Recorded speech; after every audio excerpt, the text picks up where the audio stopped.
สวัสดีท่านผู้ชมที่เคารพนำท่านผู้ชมมาติดตามข่าวกีฬา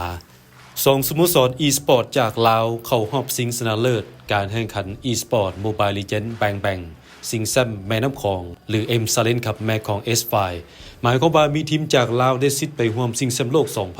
2025 รายการนี้จัดขึ้นอยู่ประเทศเวียดนามในอาทิตย์นี้ซึ่งประเทศลาวส่ง2ทีมเข้าร่วมคือเลออนอีสปอร์ตและไนท์แมร์อีสปอร์ตซึ่งทั้ง2ทีมบ่เฮ็ดให้กองเชียร์ผิดหวังสร้างผลงานเด่นทะลุเข้ารอบชิงชนะเลิศในรอบ4ทีมสุดท้ายไนท์แมร์อีสปอร์ตจากลาวเอาชนะ KOG จากไทย3-1เกมขณะที่เลออนอีสปอร์ตอีก1ทีมจากลาวชนะ RLGV จากเวียดนามเจ้าภาพ3-0เฮ็ดให้ทีมจากลาวเข้าชิงกันเองนั่นหมายว่าจะมี1ทีมจากลาวที่เป็นแชมป์ได้รับสิทธิ์เข้าร่วมการแข่งขันระดับโลกที่ประเทศซาอุดิอาระเบียในปี 2025 นี้